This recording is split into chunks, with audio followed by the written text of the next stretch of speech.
Hi friends, welcome back to my channel. അപ്പോൾ ഇതാ lockdown ആയിട്ട് മൂന്നാമത്തെ ആഴ്ച ഇങ്ങനെ കടന്നു പോവുകയാണ്. അപ്പോൾ നമ്മൾ എത്രയെന്ന് കരുതിയിട്ടാണ് നമ്മൾ പച്ചക്കറി കഴിക്കുക. അപ്പോൾ ഇന്ന് നമ്മളിതാ ഒരു നാടൻ ചിക്കൻ കറിയുടെ റെസിപ്പിയുമായിട്ടാണ് വന്നിട്ടുള്ളത്. നമ്മൾ വീട്ടിലുള്ള ഒരു 3 കുഞ്ഞു സ്പ്രിംഗ് കോഴിയെ അങ്ങ് തട്ടി, അപ്പോൾ നമുക്കത് വെച്ചിട്ട് ഇന്നൊരു ചിക്കൻ കറി ഉണ്ടാക്കാം. അപ്പോൾ ഇതാ നല്ല ക്ലീൻ ചെയ്തിട്ട് നമ്മൾ ചിക്കൻ എടുത്തിട്ടുണ്ട്. ഇത് ഏകദേശം ഒരു 1 കിലോളം ഉണ്ട് കേട്ടോ ചിക്കൻ. അപ്പോൾ ഇത് വെച്ചിട്ട് നമുക്കൊരു നാടൻ കറി ഉണ്ടാക്കാം. അതിനായിട്ട് ഞാനൊരു വലിയ പ്രഷർ കുക്കർ എടുത്തിട്ടുണ്ട്. ഇതിലേക്ക് നമ്മൾ നാടൻ വെളിച്ചെണ്ണ ഒഴിച്ചു കൊടുക്കാം. അതൊരു 3 ടേബിൾ സ്പൂണോളം വെളിച്ചെണ്ണ ഒഴിച്ചു കൊടുക്കാം. ഇനി ഇതിലേക്ക് ഒന്ന് ചൂടായി വരുമ്പോൾ ഞാനൊരു 1/4 ടീസ്പൂൺ ഉലുവ ഇട്ട് കൊടുക്കുന്നുണ്ട്. അപ്പോൾ ഈ ഉലുവ ഒന്ന് പൊട്ടി വരണം. അപ്പോൾ ഞാൻ എൻ്റെ മീൻകറി അതുപോലെ ചിക്കൻ കറിയിലൊക്കെ ഉലുവ ഇട്ട് കൊടുക്കാറുണ്ട്, നല്ലതാണ്.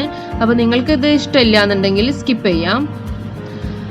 ഇനി ഇതിലേക്ക് ഒരു 5 ചെറിയ സവാള ഞാൻ ഇട്ട് കൊടുക്കുന്നുണ്ട്. അപ്പോൾ പൊടിയായിട്ട് അരിഞ്ഞിട്ടുള്ള സവാള നമുക്ക് കുക്കറിലേക്ക് ഇട്ട് കൊടുക്കാം. അതൊന്ന് നമുക്ക് വഴറ്റിയെടുക്കാം. അപ്പോൾ നിങ്ങൾ വെക്കുന്ന ചിക്കൻ കറി ചിലപ്പം വേറെ ഒരു രീതിയിലായിരിക്കും. ഞാൻ ഇങ്ങനെയാണ് ചിക്കൻ കറി ഉണ്ടാക്കുന്നത്. ഇനി അതൊന്ന് ജസ്റ്റ് പെട്ടെന്ന് വഴന്ന് കിട്ടാനായിട്ട് ഉപ്പിട്ട് കൊടുക്കാം. അതൊക്കെ എല്ലാവർക്കും അറിയുന്നതല്ലേ. പക്ഷെ ഇപ്പോഴത്തെ സവാള നമ്മൾ വിചാരിച്ച പോലെ ഒന്നല്ല, പെട്ടെന്ന് അങ്ങനെ വഴന്നൊന്നും വരുന്നില്ല. ഇനി ഇതിലേക്ക് ആവശ്യത്തിനുള്ള പച്ചമുളകും അതുപോലെ തന്നെ കറിവേപ്പില ഇട്ട് കൊടുക്കുന്നുണ്ട്. അധികം എരിവില്ലാത്തൊരു പച്ചമുളകാണ് ഇട്ട് കൊടുത്തിട്ടുള്ളത്. എല്ലാം കൂടെ ഒന്ന് നന്നായിട്ട് വഴറ്റിയെടുക്കാം.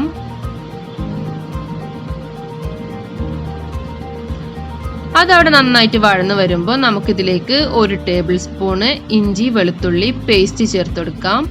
ഇനി അതിൻ്റെ ഒരു പച്ച കുത്തലൊക്കെ ഒന്ന് പോകുന്ന വരെ ഒന്ന് ജസ്റ്റ് ഒരു 5 മിനിറ്റ് ഒന്ന് വഴറ്റിയെടുക്കണം.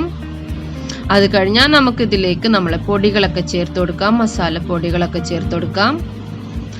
അപ്പോൾ അത് അവിടെ വഴന്ന് വന്നിട്ടുണ്ട്. ഇനി ഞാനിതിലേക്ക് 1 ടേബിൾ സ്പൂൺ മുളക് പൊടിയാണ് ഇട്ട് കൊടുത്തിട്ടുള്ളത്. അപ്പോൾ നിങ്ങളുടെ കയ്യിൽ കാശ്മീരി ചില്ലി ആണെങ്കിൽ കുറച്ച് കളറൊക്കെ കിട്ടും. ഇത് നാടൻ മുളക് പൊടിയാണ്. അതൊരു ടേബിൾ സ്പൂൺ ഇട്ട് കൊടുത്തിട്ടുണ്ട്. പിന്നെ എരിവൊക്കെ ഓരോരുത്തരുടെ ഇഷ്ടത്തിനനുസരിച്ച് കൂട്ടിയും കുറച്ചൊക്കെ കൊടുക്കാം കേട്ടോ. ഇനി ഇതിലേക്ക് ഒരു 1/4 ടീസ്പൂണ് മഞ്ഞൾപ്പൊടി ഇട്ട് കൊടുത്തിട്ടുണ്ട്.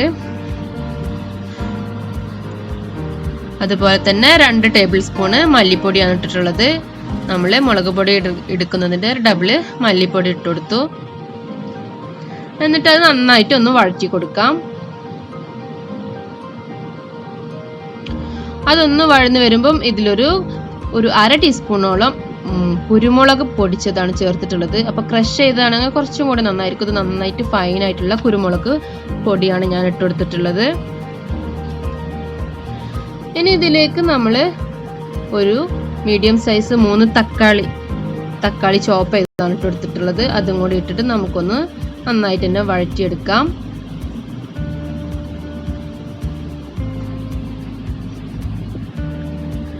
ഇനി നമ്മൾ ചിക്കന് കഴുകി വൃത്തിയാക്കി വെച്ചിട്ടുള്ള ചിക്കന് നമുക്ക് അതിലേക്ക് ഇട്ട് കൊടുക്കാം.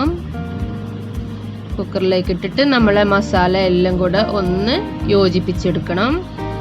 അപ്പോൾ ഇത് നാടൻ ചിക്കൻ ആയതുകൊണ്ട് തന്നെ ഒരു ഇത്തിരി വേവൊക്കെ ഉണ്ടാവും. അപ്പം വേവാനായിട്ടുള്ള കുറച്ച് വെള്ളമൊക്കെ ഒന്ന് ഒഴിച്ചു കൊടുക്കാം നമുക്ക്. പിന്നെ ഇത് നല്ല ഇളയ കോഴിയാണ്, അതുകൊണ്ട് തന്നെ അത്ര വേവൊന്നും ഉണ്ടായിരുന്നില്ല. ഒരു 2 വിസിലിന്റെ ആവശ്യം വന്നുള്ളൂ. പിന്നെ ഇതിലേക്ക് നമുക്ക് കുറച്ച് ഗരം മസാല ഇട്ട് കൊടുക്കാം. അതും കൂടെ ചേർത്താല് നമ്മളെ പൊടികളൊക്കെ ഇട്ട് കഴിഞ്ഞു. നന്നായിട്ട് യോജിപ്പിച്ച് ഒന്ന് തിള വരുമ്പോൾ നമുക്ക് കുക്കർ ഒന്ന് അടച്ച് വെച്ചിട്ട് വേവിക്കണം. അതിന് മുന്നേ നമ്മൾ ഉപ്പൊക്കെ ഒന്ന് ബാലൻസ് നോക്കിയിട്ട് ഉണ്ടോ എന്നുള്ളതും കൂടി നോക്കിയിട്ട് ഇട്ട് കൊടുക്കുക. അപ്പോൾ എരിവ് കുറച്ച് കുറവുണ്ട്. അപ്പോൾ ഞാനിതിലേക്ക് ഒരു 1/2 ടീസ്പൂണും കൂടെ മുളക് പൊടി ഇട്ട് കൊടുത്തു.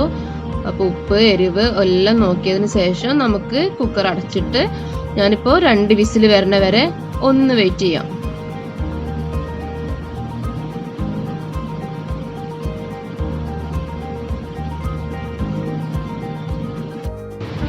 അങ്ങനെ ഇതാ നമ്മളെ കുക്കർ ഇവിടെ 2 വിസിലൊക്കെ അടിച്ചിട്ട് ഞാൻ ഓഫ് ചെയ്ത് വെച്ചിട്ടുണ്ട്. അതിനിടയ്ക്ക് ഞാൻ കുറച്ച് നെയ്ച്ചോറ് ഉണ്ടാക്കാനൊക്കെ ആയിട്ട് പോയി. അപ്പോൾ നമ്മൾ ചിക്കൻ കറി ഇവിടെ റെഡി ആയി വന്നിട്ടുണ്ട്. ഇനി ഇതിലേക്ക് ആവശ്യത്തിനുള്ള മല്ലിയില പുതിനയിലൊക്കെ കയ്യിലുണ്ടെങ്കിൽ ഇട്ട് കൊടുക്കുക. അപ്പോൾ എൻ്റെ കയ്യിൽ ഇപ്പം മല്ലിയില ഒന്നുമില്ല. അപ്പോൾ ഞാൻ കുറച്ച് കറിവേപ്പിലയും അതുപോലെ തന്നെ കുറച്ച് പുതിനയും കൂടെ കട്ട് ചെയ്തിട്ട് വന്നിട്ട് കൊടുക്കുന്നുണ്ട്. അപ്പോൾ ഈ ഒരു കറി നമ്മൾ നെയ്ച്ചോറിനായാലും അതുപോലെ ചപ്പാത്തി പത്തിരിക്കൊക്കെ ആയാലും നല്ല ഒരു കോമ്പിനേഷൻ ആണ് ചിക്കൻ കറി ഒക്കെ. ഏതിൻ്റെ കൂടെ, പുട്ടിൻ്റെ കൂടെ ആണെങ്കിലും നല്ല ടേസ്റ്റി ആയിരിക്കും. അപ്പം ഇതുപോലെ നിങ്ങൾ ട്രൈ ചെയ്തിട്ടില്ലെങ്കിൽ തീർച്ചയായിട്ടും ഒന്ന് ട്രൈ ചെയ്ത് നോക്കണം. അപ്പോൾ അങ്ങനെ ട്രൈ ചെയ്യുമ്പോൾ എൻ്റെ ഫീഡ്ബാക്ക് അറിയിക്കുമല്ലോ. അപ്പോൾ നമ്മളെ ചിക്കൻ കറി അധികം കളറൊന്നും ഇല്ലാത്തത് നമ്മൾ നാടൻ മുളക് പൊടി എടുത്തതുകൊണ്ടാണ് കേട്ടോ.